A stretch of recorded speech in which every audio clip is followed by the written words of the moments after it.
दोस्तों, जैसा कि आप हमारे वीडियो के थंबनेल को देखकर समझ ही गए होंगे कि इसमें आपको क्या जानकारी मिलने वाला है। लेकिन जी हाँ, मैं हमेशा आपके लिए बहुत इंपॉर्टेंट वीडियो लाता हूं और जिसमें कुछ न कुछ आपको जानकारी मिलता ही है, क्योंकि मैं इसके पहले मैं रिसर्च करता हूं, उसके बाद ही आपके सामने लेकर आता हूं।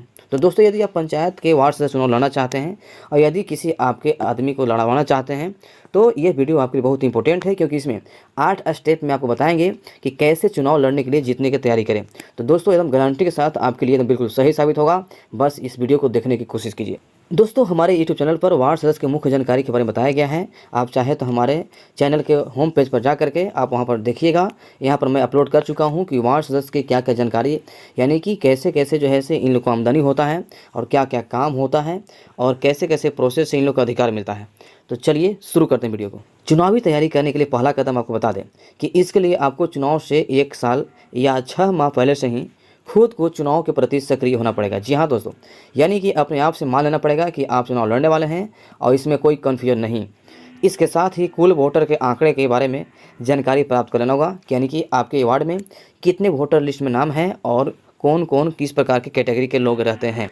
दोस्तों, चुनावी तैयारी का दूसरा कदम की बात करें तो प्रत्येक दिन अपने वार्ड के सभी क्षेत्रों में कम से कम एक बार जरूर घूम लीजिए और साथ ही इस दौरान अपने से बड़े लोगों को प्रणाम करें और छोटे लोगों को आदर से क्षेत्रीय भाषा में, यानी कि उन्हीं के भाषा में बात करें। ये नहीं कि मतलब कि जो होता है ना खड़े हिंदी, उस प्रकार से इस्तेमाल नहीं करना होगा।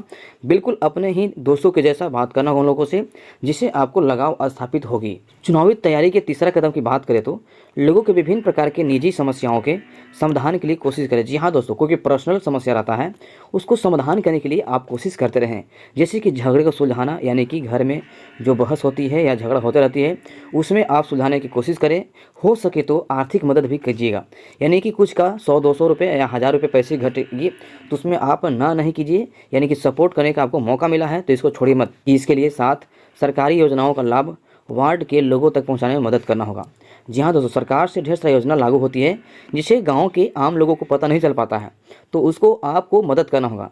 तो इसके लिए सरकारी आवास योजना से लाभ दिलाना होगा, यानी कि जिनके पास घर नहीं है तो उनको दिलाने के लिए कोशिश कीजिए। राशन कार्ड में जिनका नाम नहीं है उनको जुड़ाने में मदद कीजिए और वृद्धा पेंशन में जिसका लाभ नहीं मिलता है उन्हें दिलाने के लिए कोशिश करें। ये गारंटी मान लीजिए कि अगर जिन्हें ये आपको लाभ दिवा दिए तो ये आपको वोट कभी नहीं कटेगा, एकदम हमेशा आपको ये वोट मिलेगा ही। चौथा कदम की बात करें तो बहुत दिनों से सार्वजनिक समस्याओं को हल करने में कोशिश करें, यानी कि जैसे कि आपके मुख्य गली को बनवाने में मददगार बनना होगा, जल की आपूर्ति में सहयोग करना होगा, बिजली आपूर्ति में सुधार करना होगा। दोस्तों, जैसे आपकी गली में ही बहुत दिनों से नली टूटा रहता है या कोई गिरते रहते हैं तो बहुत समस्या रहती है, तो उसको आपको नहीं बनाना होगा। इसके लिए मुखिया संपर्क कीजिए या विधायक संपर्क कीजिए। आप उस लेवल से बात करने की कोशिश कीजिए जिससे ये सब सुधार होगी। जैसे मान लें कि लाइन ख़राब हो गया, जो फ्यूज टूट जाता है कभी कभी बिजली का, तो इसको जुड़ाने के लिए मदद कीजिए। ये नहीं कि बेफिक्र रूप से रहिए। तो ऐसे ऐसे कामों के लिए आगे चढ़ बढ़ के हिस्सा लीजिए, तो ये आपको गारंटी के साथ जीत दिलाने में मदद करेगा। पाँचवीं कदम की बात करें तो सार्वजनिक स्थलों पर चढ़ बढ़ कर हिस्सा लेना होगा। जैसे कि शादी विवाह होता है जहाँ पर सभी प्रकार के वहाँ पर लोग आते हैं, तो वहाँ पर पहुँचिए, सबके साथ राम सलाम कीजिए, एकदम बिल्कुल मिलिए जुलिए। धार्मिक पूजा स्थल जहाँ जैसे कि मंदिर हो, मस्जिद हो, गुरुद्वारा हो, कहीं भी वहाँ पर जाइए आप और उसमें चढ़ बढ़ के हिस्सा लीजिए। और इसके अलावा वार्ड में विभिन्न घटनाओं में शामिल होइए। जैसे कि वहाँ पर कभी कभी बुलाया नहीं जाएगा, हो सकता है कि कोई आदमी का डेथ हो गया अचानक या किसी प्रकार से घटना घट गया तो आपको पता नहीं चल पाया, तो इसके लिए दोस्तों वहाँ पर पहुँचिए और वहाँ पर कोशिश कीजिए कि चढ़ बढ़ के हिस्सा लेने के लिए। छठा तैयारी की बात करें तो अपने खास परिवार के वैसे सदस्य जिन्हें अब तक वोटर लिस्ट में नाम नहीं दर्ज हुआ है तो उन्हें जुड़वाने के लिए काफ़ी संघर्ष कीजिए, जिससे आपको वोट में बिल्कुल बढ़ोतरी होगी। 7वां कदम की बात करें तो आपको बता दें कि आपसे नाराज लोग भी मिलेंगे तो उनको छोड़िए मत। उन्हें मनाने के लिए वैसे व्यक्ति उसके पास भेजे जो आपको भी और आपसे रूठे लोगों को भी लगाव रखता हो, तो जिससे वोट में इजाफा होगी।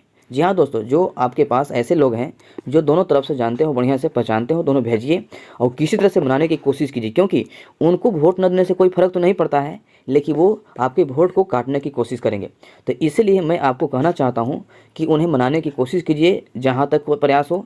ये छोड़िए मत, एकदम प्रार्थना कीजिए, आपके पास घमंडी नहीं होना चाहिए। चुनावी तैयारी का 8वां कदम बता दें आपको, तो चुनाव के 1 दिन पहले तक स्थिति को देखते हुए कुछ लोगों के हालात के अनुसार आपको ढलना पड़ेगा। जी हाँ दोस्तों, जैसे ही चुनाव अगला दिन होता है तो उसके 1 दिन पहले जो है हालात कुछ गड़बड़ा जाता है, तो जो जैसे वोट देने के लिए कहे उसे आपको सुनना पड़ेगा और उन्हें मनाने के लिए कोशिश करना पड़ेगा। आप यहाँ पर देख ही रहे होंगे कि क्या क्या उपाय करने पड़ता है कभी कभी। तो ये नहीं करे हैं कि मुर्गा और दारू चलाने के लिए, लेकिन हालात के अनुसार आपको बदलना पड़ेगा। दोस्तों ये वीडियो आपको कैसा लगा? अगर अच्छा लगा तो लाइक कीजिएगा, अपने दोस्तों के पास शेयर कीजिएगा। यदि आपके दोस्त कोई वार्ड सदस्य का चुनाव लड़ना चाहता है या आप लड़ना चाहते हैं, हमारे चैनल पर नए हो तो सब्सक्राइब कीजिएगा, क्योंकि मैं हमेशा पंचायत से संबंधित वीडियो लाते रहता हूँ। तो देखना न भूलें सभी वीडियो को। और दोस्तों बस इतना ही, फिर मिलेंगे नई वीडियो में। जय हिंद, वंदे मातरम।